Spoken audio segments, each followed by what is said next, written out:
غربا جماعت کا دعویٰ ہے کہ ہماری جماعت اس ملک میں قدیم ہے، زکوٰۃ کو بیت المال میں امیر کی ماتحتی میں جمع کرنے کا منظم سسٹم ہے، لوگوں کو اسی کو فالو کرنا چاہیے۔ یہ دعویٰ ہے، یہ دعویٰ ہے، دعویٰ ہو سکتا ہے، دعویٰ ہر آدمی کر سکتا ہے، ایسا کوئی پابندی تو ہے نہیں کہ دعویٰ نہ کرے، لیکن سچائیوں پر دعووں کو پرکھا جاتا ہے۔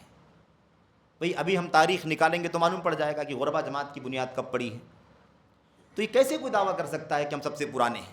سب سے پرانے وہ ہیں جو اسی راستے پر ہیں جس راستے پر نبی کے صحابہ اور تابعین تھے، اور اللہ کے نبی صلی اللہ علیہ وسلم نے فرمایا لا تزال، اور وہ ہمیشہ رہیں گے، حتیٰ یأتی امر اللہ، یہاں تک کہ اللہ کا فیصلہ آ جائے، یعنی قیامت آ جائے گی، قیامت آ جائے گی۔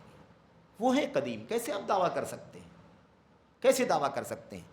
جس کی عمر طے ہے، جس کا فاؤنڈیشن طے ہے، وہ عمر کیسے اپنے آپ کو سب سے قدیم کیسے کہہ سکتا ہے میرے بھائیوں؟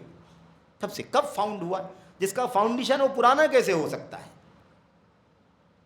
فاؤنڈیشن سے اس کی عمر ہے، سمجھ رہے ہیں؟ اس لیے یہ نہیں، یہ دعویٰ درست نہیں ہے، اور یہ جو بات آگے کہی گئی وہ بھی درست نہیں ہے کہ زکوٰۃ کو بیت المال امیر کی ماتحتی میں۔ کون سا امیر؟ کیسا امیر؟ امیر کسے کہتے ہیں جانتے ہیں آپ؟ امیر کسے کہا جاتا ہے؟ جو شریعت اسلامیہ کے احکام اور مسائل کو اللہ کے بندوں کے درمیان شریعت کی بنیاد پر نافذ کرنے پر قادر ہو۔ کون قادر ہے؟ یہ ہم میٹنگ کر کے منتخب کر لیں گے تو کیا وہ امیر مسلمین، مسلمانوں کا امیر بن جائے؟ ہاں وہ اپنی جماعت کے امیر ہیں، ایسے ہر جماعت کے امیر ہیں لوگ، جتنی جماعتیں ہیں، جتنے فرقے ہیں، سب کے کوئی نہ کوئی چاہے امیر کہہ لیں یا کسی کو صدر بھی کہہ سکتے ہیں، الگ الگ ناموں سے جانے جاتے ہیں۔ یہ ہے، ٹھیک ہے، لیکن اسے کیسے کہا جا سکتا ہے کہ مسلمانوں کی جماعت ہے؟ مسلمانوں کی جماعت کب ہوتی ہے میرے بھائی؟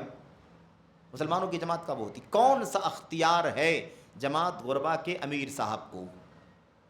کیا وہ حدود نافذ کر سکتے ہیں؟ زانی کو سزا دے سکتے ہیں؟ چور کے ہاتھ کاٹ سکتے ہیں؟ بتائیے، بہت موٹی بات ہے، یہ سب درست نہیں ہے، یہ باتیں کرنا صحیح نہیں ہے۔ ہم اقلیت میں ہیں اپنے ملکوں میں، اور یہاں پر جو سب سے منظم اور سب سے زیادہ اللہ تبارک و تعالیٰ کی کتاب اور نبی کی سنت اور صحابہ کرام کے منہج اور مشن پر چلنے والے لوگ ہیں، وہ جماعت اہل حدیث کے لوگ ہیں، اور پوری دنیا میں کہیں سلفی نام سے، کہیں جماعت اہل حدیث کے نام سے، کہیں انصار السنت المحمدیہ کے نام سے، کہیں اور ناموں سے، حزب السلامہ کے نام سے جانے جاتے ہیں، لیکن یہ وہی ہیں من کان علی ما